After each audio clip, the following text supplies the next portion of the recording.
Hey everybody, welcome to episode 51 of the AskDAP show, where we answer your Volkswagen and Audi questions. On this episode, we talk about dealers upselling, broken downpipe studs, and switching software tuners.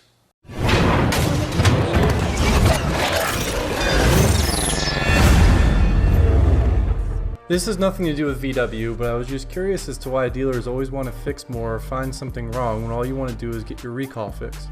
I'm just asking because I know you used to work for a VW dealer, and my girlfriend took her car in today to fix a faulty oil line, and now they want to change her brakes and do an alignment. Alright, so the question is about dealerships and upselling, basically, is essentially what you're going to. Every time you go into a dealership, you feel like they're trying to push some other product on you. This is kind of a combination of things, and let's start with this. Obviously, every dealership and every business is in business to make money, so selling you things is a way to make money. But to go back to that, and this is something that I've said before, for me personally, I think dealers in general get a bad rap, and they kind of deserved it for a long time because, especially into the 70s, 80s, and then into the 90s, dealerships did a pretty bad job. And I can tell you that there's still tons of terrible dealers out there, so I'm not going to excuse that.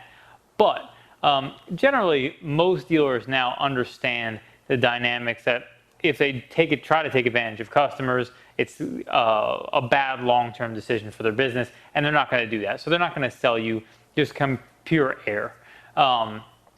Are there exceptions to that? There probably will be, and I'm sure people can leave comments below where they're going to tell you all about experiences where they had like that. But what you're referring to is actually kind of a service to you as a customer, because, and here's why. You go into a dealership to get your vehicle serviced for a recall.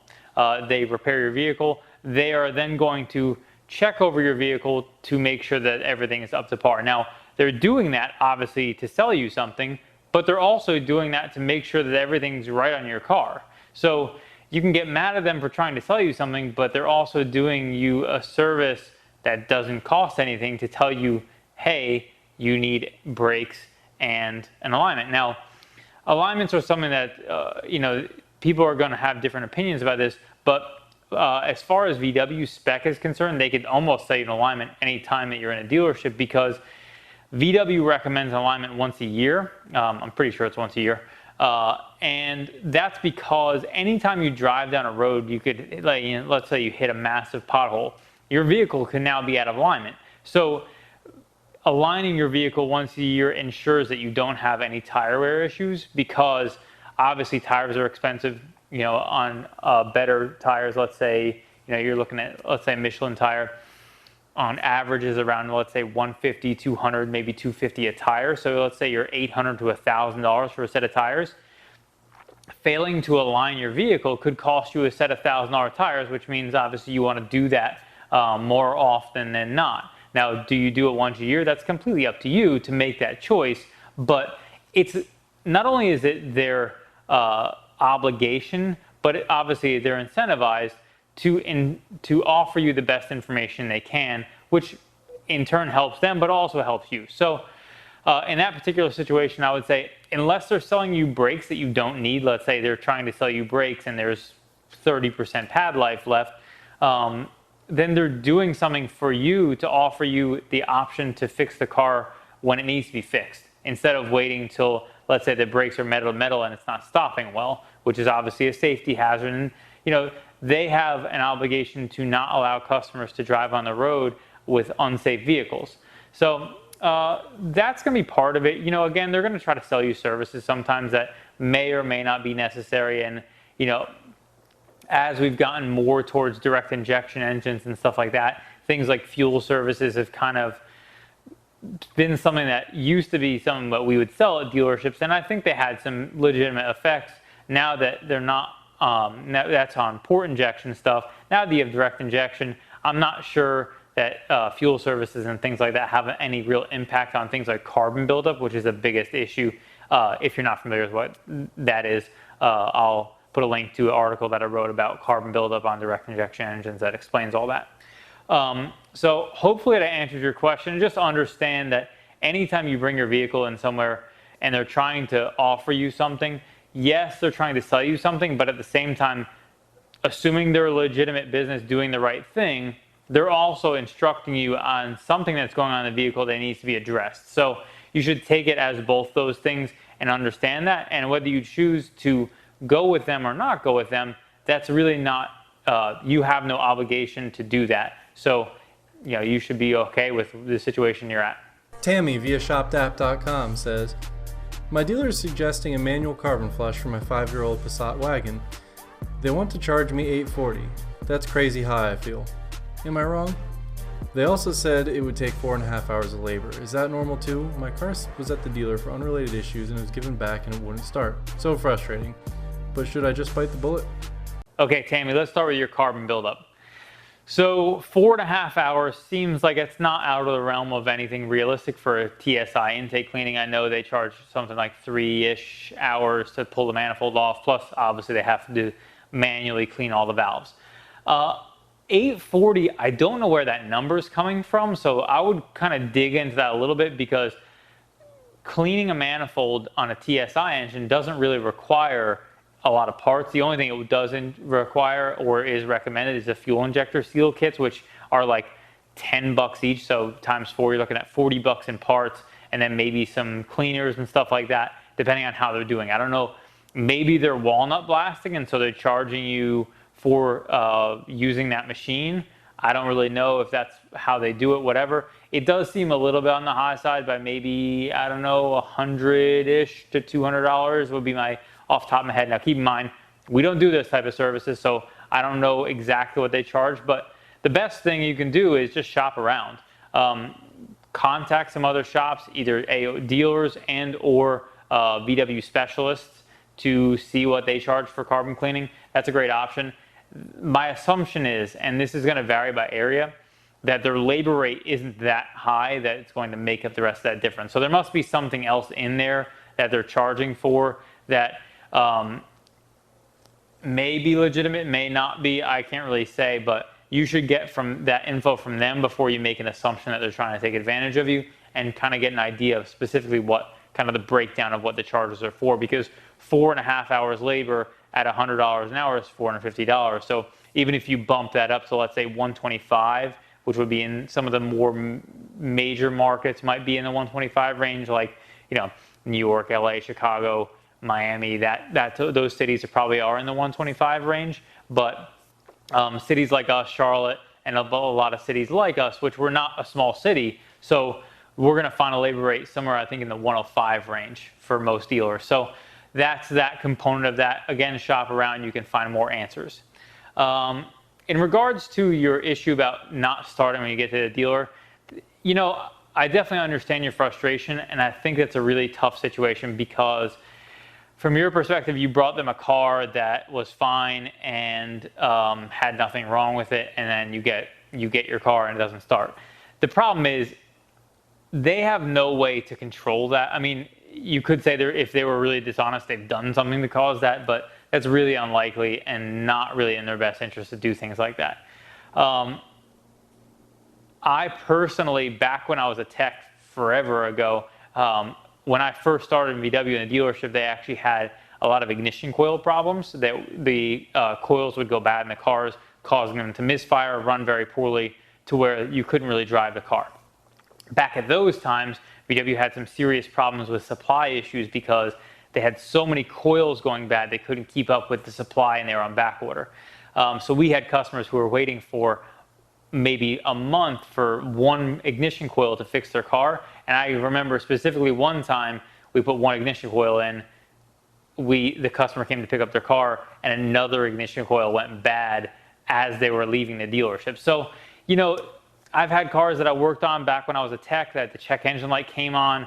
I was doing, let's say, for example, brakes in the car, and as I was pulling out of the shop, the check engine light came on. That's going to be something that happens sometimes. It's not frequent, but it's completely beyond the control of the people working on their car, and that's why having people you trust to work on your car is important, because when things like that happen, you have to feel confident that what they're telling you is the truth. And that's why building that relationship is really important, and knowing that you can trust the people you're working with on a day-to-day basis or with your vehicle and servicing your vehicle is going to help put you at ease when those situations do arise. So hopefully that answers your question and gives you a little bit more insight into that stuff. Christian Mick via shopdap.com says, great video. I've already purchased my PCV valve, which is my original issue. Still misfires, so I replaced the coils and plugs. Still misfiring. So you guys let me know there's another option before I tow my car to the dealership. Thanks. Okay, so this question was asked on an article on our site talking about PCV valve replacement on a TSI. So you had a PCV valve that went bad and now you have a misfire. You said you replaced plugs and coils. So a couple things. First, you should always check out the TSI Common articles we have, which it goes over a lot of different misfire related things. But on this particular subject, it makes me think of probably one of two things. If you have a PCV valve that goes bad, it can cause the rear main seal to blow out. If the rear main seal blows out, I've heard of scenarios from a lot of techs that I know who say that it could potentially cause a vacuum leak and cause misfire issues due to a bad PCV valve causing an engine vacuum leak. So that's a possibility. Now, the one thing I'll say is this. You didn't really specify, and it sounds like you're not really going through the proper steps to diagnose it, which means that you're not really going to get any definitive answer unless you follow the proper procedures to diagnose a car. And that means going through the ECM, checking the faults, determining if there are misfires, what cylinders they're on, using the misfire counter that you can check live data to see what cylinders are misfiring actively, to see if it's just one cylinder is misfiring or all of them. That information is really important in diagnosing a car, because in this situation, if you have a misfire on 4 cylinders, all 4 are misfiring randomly, then you know that it's probably not, let's say, for example, a fuel injector, because a fuel injector would be a single cylinder that would misfire, and you would know that that single cylinder is potentially, assuming you have a known good coil, and it's a good quality coil, and plug, and it's a good quality plug. Cheap plugs are really bad for VW, just FYI. But once you have determined that, then you know if it's a single cylinder misfiring, it's probably related to an injector or something in that single cylinder. Whereas the alternative is if you have 4 cylinders misfiring, then you can determine that something else is going on. And that would be something like a vacuum leak would be the most likely cause. I've heard of intake manifolds going bad, having the runner actually break and cause vacuum leaks, and then also that, like I mentioned, that rear main seal. So it's really important to diagnose it properly and follow those steps. Once you get to those steps, it should help you kind of narrow it down a little bit better. But if you're not prepared to properly diagnose the car, then you should have somebody else diagnose it, because I don't ever really advocate throwing parts at cars.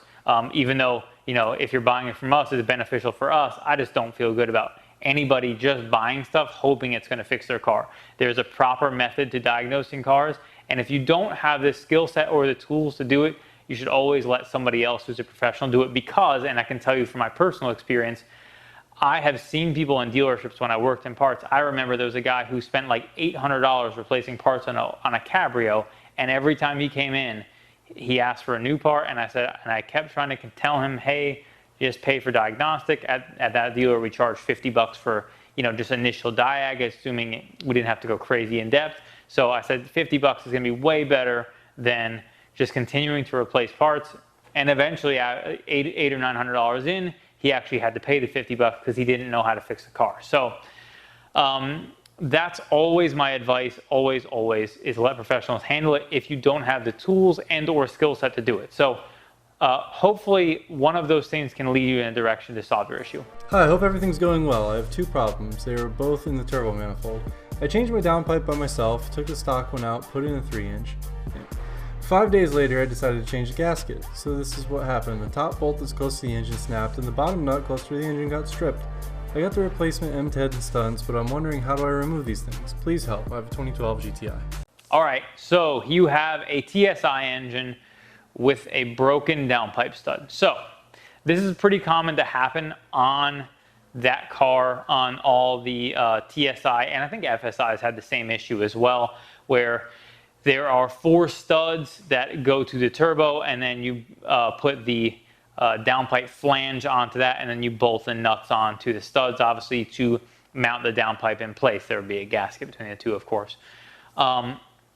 They commonly will break under removal or installation. Generally, you're going to happen under removal where it'll be seized on there. So here's first thing you always do in these situations, and this isn't going to help you, but for anybody else who's washing, it can help them. There is penetrating oil that you're going to want to use. WD-40 would be one of them, or you might want to find specific penetrating oil for this type of situation. But if you're going to do an install like that, you would want to spray down all the studs and nuts maybe the day before, allow everything to soak in and kind of penetrate into that hardware to allow everything to break loose if possible. You're going to want to then again soak it before doing the install to try to prevent this as much as you possibly can. Now, that's not going to guarantee that it doesn't happen, but it will help. Especially, this is going to especially be a problem in places where there are rust. We don't have that here, but we still actually had a customer literally last week who had this exact problem. He called us and said, hey, I'm at a shop. They think the studs are going to break. What should I do? And, you know, unfortunately, we can't offer any advice. If they're going to break, they're going to break. There's nothing you can do to stop it, assuming you've followed those steps to try to get penetrating oil in there to break them loose to the best of your ability. You could heat them up with a torch to try to get them out without breaking because, and here's the alternative, is once they're broken, you're going to have a little bit of a tough time. You're going to need to get everything out of the way, and then you're going to want to drill them out. So what you're going to probably do is drill it and then get something called an easy out to try and break them loose with an easy out. If you can't do that, they are going to, what you're going to do is keep drilling bigger and bigger and bigger until there's basically not enough of the stud left in the hole to hold on, and then you can just pick out the pieces that have crumbled and break it apart and get the stud out and then install your new one. Now you have to be really careful when you're doing that because drilling out studs mean you can damage the threads in the turbo, and that should be done and left to somebody who, if you're not comfortable doing that job, you should definitely leave that to a professional to do.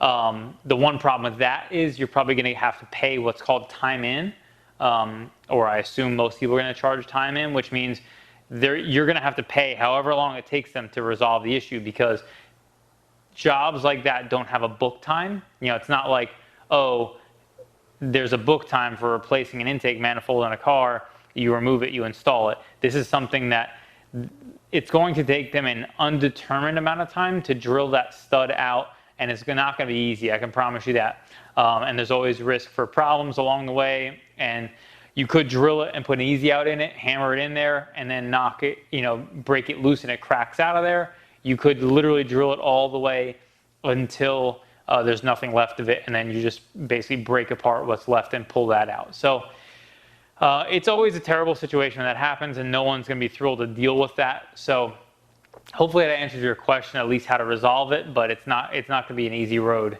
to fixing. Joseph via Facebook says, hey everyone, I have a DSG GTI with Unitronic Stage 2 tune, and I've been thinking about going to GIAC.